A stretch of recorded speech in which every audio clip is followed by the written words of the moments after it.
नमस्कार, जय हिंद। मेरा नाम है जगदीप चौधरी और द प्रॉपर्टी बाज़ार के यूट्यूब चैनल पे आपका एक बार फिर से बहुत बहुत स्वागत है। आज हम बात करेंगे ऐसे 10 टॉपिक की जो दीनदयाल जन आवास योजना में प्रॉपर्टी खरीदने से पहले आपको ज़रूर ध्यान देने चाहिए।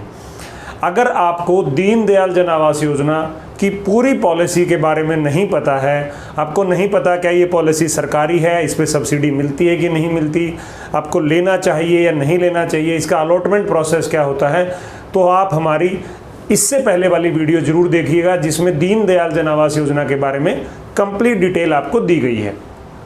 आज की वीडियो में हम बात करेंगे ऐसे 10 पॉइंट की जो कि आपको दीनदयाल जन आवास योजना में प्रॉपर्टी खरीदने से पहले हर हाल में चेक करने होंगे, अदरवाइज आपको नुकसान हो जाएगा। और मैं आज आपको ऐसी कोई बात नहीं बताने वाला हूं कि इस प्रॉपर्टी का रेट क्या होगा, लोकेशन आपको कौन सी लेनी चाहिए। ये बहुत कॉमन से क्वेश्चंस हैं जो डेफिनेटली आप सर्च करके ही प्रॉपर्टी लेंगे। मैं सिर्फ आपको पर्टिकुलर दीनदयाल की वो पॉइंट्स बताऊंगा जिनको बिना चेक किए आपको प्रॉपर्टी नहीं लेनी चाहिए। तो आइए शुरू करते हैं। सबसे पहले पॉइंट नंबर 1, जैसा कि ना केवल दीनदयाल बल्कि कोई भी ऐसा प्रोजेक्ट जो कि रेरा हरियाणा रेरा के अंदर अप्रूव ना हो वो आपको नहीं लेना चाहिए। दीनदयाल के ऊपर भी हरियाणा रेरा एप्लीकेबल होता है। बहुत सारे लोगों को कंफ्यूजन है कि ये तो सरकारी स्कीम है, इसमें रेरा का कोई कंसर्न नहीं होता। ऐसा नहीं है। आपको रेरा का लाइसेंस नंबर पहले देखना चाहिए। जब तक रेरा नंबर ना आए आप प्रॉपर्टी बिल्कुल मत खरीदिएगा। कोई प्री लॉन्च, प्री बुकिंग, इस तरीके का कोई काम आप मत कीजिएगा जब तक कि रेरा नंबर आपके आंखों के सामने ना आ जाए। तो ये बहुत इंपॉर्टेंट है, पहला पॉइंट रेरा। इसके बाद आता है पॉइंट नंबर 2। रेरा आने के बाद भी आपको एक चीज़ और चेक करनी पड़ेगी, क्योंकि दीनदयाल जन आवास योजना एक प्लॉटेड टाउनशिप होती है। तो आपको कंफर्म करना पड़ेगा, आप डिमांड करेंगे जिनसे भी आप प्रॉपर्टी बाय करेंगे कि आपको उस प्रोजेक्ट का जोनिंग मैप वो आपको दिखाए। जोनिंग मैप से आपको पता चलेगा कि कौन सा प्लॉट कहाँ पे लोकेट करता है, कौन सा एसटीपी कहाँ लोकेट करता है, तो आपको सारी चीज़ें पता चलेंगी। तो जोनिंग मैप आप जरूर चेक करें। बेशक रेरा आ गया हो उसके बावजूद भी आप चेक करेंगे जोनिंग। इसके बाद बात करते हैं पॉइंट नंबर 3 की। आपको मैंने पहले वीडियो में भी बताया था, मैं फिर से बता देता हूं। दीनदयाल जन आवास योजना का प्रोजेक्ट 2 हिस्सों में स्प्लिट होता है।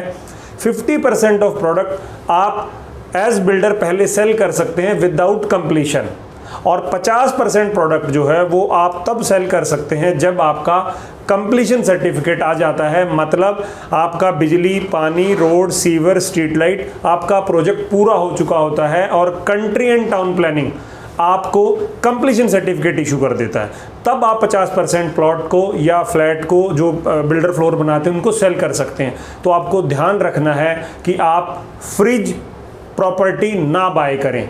ये बहुत बड़ी एक कन्फ्यूजन है लोगों को कि मेरे पास 100 प्लॉट हैं तो उसमें से मैं कोई भी बेच सकता हूं या खरीद सकता हूं। तो आप एज बायर, एज कस्टमर आपको ध्यान रखना है कि आप फ्रिज प्लॉट ना लें। आप बिल्डर से ये डिमांड कर सकते हैं या आपकी कंसल्टेंट से कि भैया मुझे लिस्ट दो अनफ्रिज और फ्रिज प्लॉटों की। तो आपको फ्रिज प्रॉपर्टी बाय नहीं करनी है, बहुत इंपॉर्टेंट। पॉइंट नंबर 4 आता है, जब आप प्रॉपर्टी बाय करते हैं तो इसकी कॉस्ट के बारे में, कि आप जो प्रॉपर्टी बाय कर रहे हो उसकी कॉस्ट क्या है। तो आप प्लीज़ इंश्योर कर लीजिएगा कि ये कॉस्ट ऑल इंक्लूसिव है या नहीं है।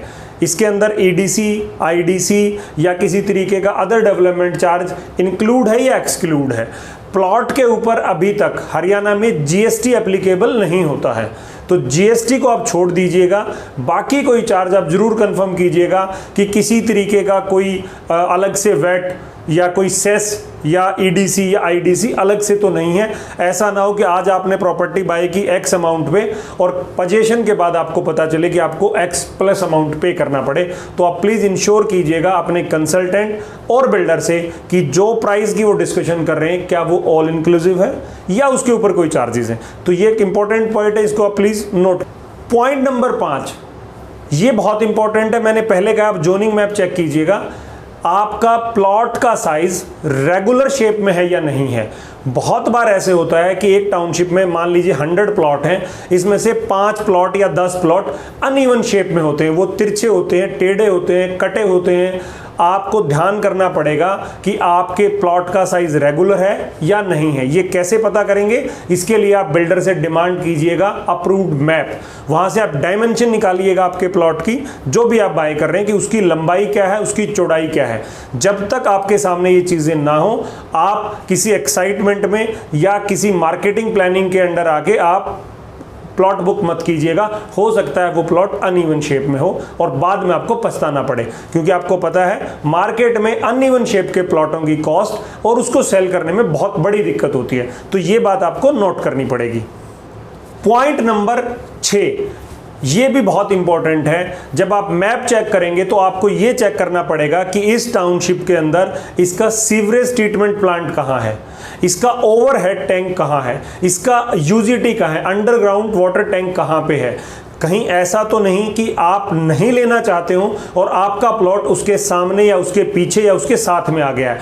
तो आप मैप को जरूर चेक कीजिएगा कि आपका प्लॉट कहाँ पे लोकेटेड है और उस टाउनशिप की ये जो मैंने एमिनिटीज बताई, कम्युनिटी सेंटर कहाँ पे है, एसटीपी कहाँ पे है, यूजीटी कहाँ पे। जनरली जो मार्केटिंग के ब्रोशर्स आपको बाजार में मिलते हैं उसके अंदर ये चीज़ें हाइड होती हैं। तो आप डिमांड कीजिएगा कि भाई साहब मुझे अप्रूव्ड मैप दिखाइए, मुझे बताइए कि आपका एसटीपी कहाँ पे है, आपका यूजीटी कहां पे है, ताकि आपको पता चले कि आपको वो प्लॉट लेना है या नहीं लेना है। हमने 6 पॉइंट डिस्कस किए और ये 6 के 6 पॉइंट बहुत इंपॉर्टेंट हैं, लेकिन जो आगे के 4 पॉइंट हैं वो बहुत यूनिक और बहुत ज़्यादा इंपॉर्टेंट हैं, क्योंकि अगर आपने वो नहीं नोट किए तो आपके जो पहले के 6 पॉइंट आपने नोट किए हैं वो सब बेकार हो जाएगा। तो इस वीडियो को लास्ट तक जरूर देखिएगा, क्योंकि अगर आपने कोई भी पॉइंट इसमें मिस किया तो आपकी प्रॉपर्टी का जो बेनिफिट आप लेना चाहते थे या आपको कोई रिस्क फ्री होना चाहते थे वो नहीं रह पाएंगे। तो आगे कंटिन्यू करते हैं। पॉइंट नंबर 7 बहुत इंपॉर्टेंट है। आपको बहुत सारे डेवलपर, बहुत सारे बिल्डर आने वाले टाइम पे दीनदयाल पॉलिसी के अंदर बताएंगे कि हमारी टाउनशिप के अंदर क्लब है, हमारी टाउनशिप के अंदर स्विमिंग पूल है, हमारी टाउनशिप के अंदर बैडमिंटन कोर्ट है, टेनिस कोर्ट है, एक्सेट्रा एक्सेट्रा। आप ये कंफर्म कीजिएगा कि वो किस जगह पे लोकेटेड है।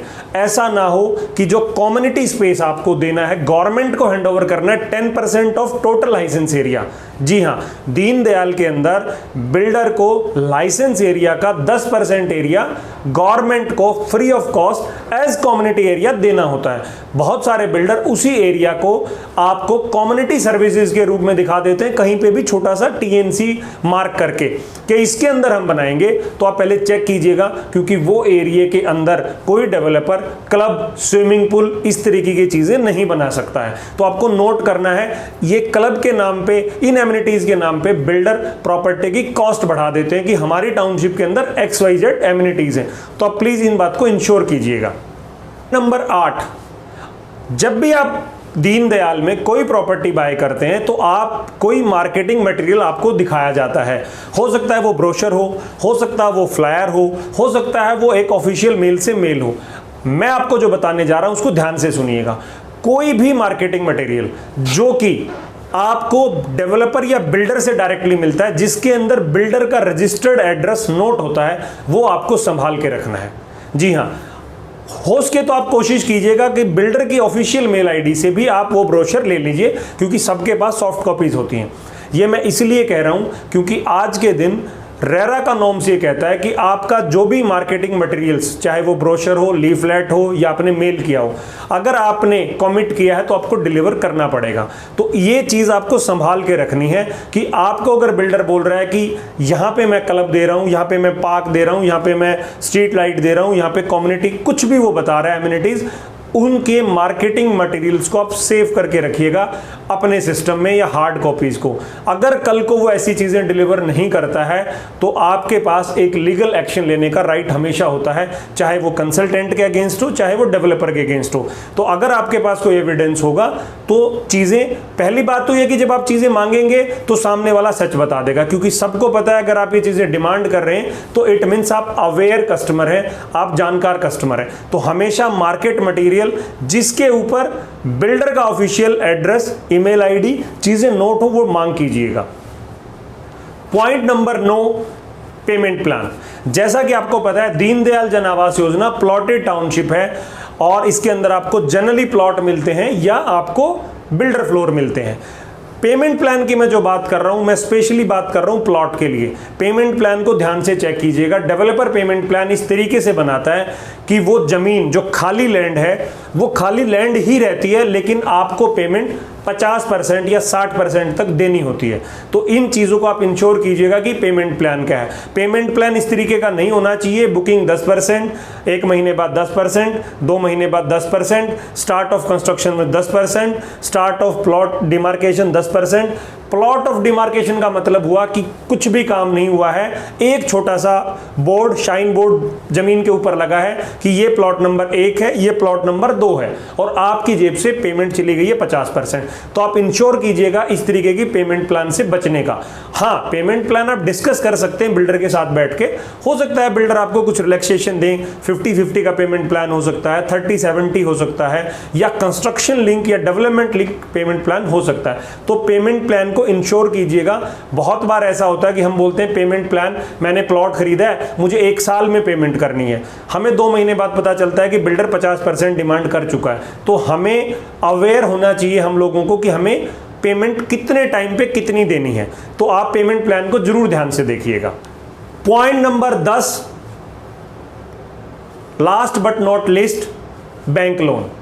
बहुत सारे लोगों को जब वो प्लॉट या प्रॉपर्टी बाय करते हैं तो ये कमिटमेंट होता है कि हम आपकी प्रॉपर्टी पे लोन होता है, हम XYZ से आपका लोन करा देंगे। आप पहले इंश्योर कीजिएगा कि उस प्रॉपर्टी के ऊपर बैंक लोन होता है या नहीं होता है। मान लीजिए कि मेरे पास HRERA भी आ गया है, आपने जोनिंग मैप भी देख लिया, अप्रूव मैप भी देख लिया, आपने प्लॉट की डायमेंशंस भी चेक कर ली, सब कुछ ओके है, बैंक लोन अप्रूवल नहीं है। बिल्डर आपको अगर ये अश्योर करता है कि आपकी इस प्रॉपर्टी के ऊपर मैं 60, 70 या 80% बैंक लोन प्रोवाइड कराने में हम आपको असिस्ट करेंगे, तो आप प्लीज़ उनसे एक लीगल मेल आईडी से, ऑफिशियल मेल आईडी से मेल ले लीजिएगा। क्योंकि ऐसा बहुत बार होता है कि प्रोजेक्ट्स को बैंक लोन अप्रूव नहीं होता है, क्योंकि बिल्डर ने अपने किसी डॉक्यूमेंट के ऊपर ही आपको प्रॉमिस नहीं किया है कि इस प्रॉपर्टी पे बैंक लोन मिलेगा।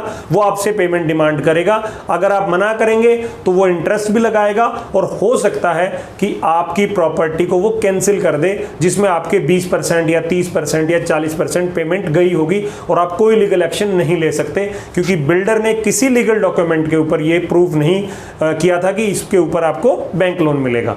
तो ये 10 पॉइंट मैंने आपको जो बताए, ये आप इंश्योर कीजिएगा कोई भी दीनदयाल बाय करने से पहले, चाहे आप वो गुड़गांव में करें या गुड़गांव से बाहर करें।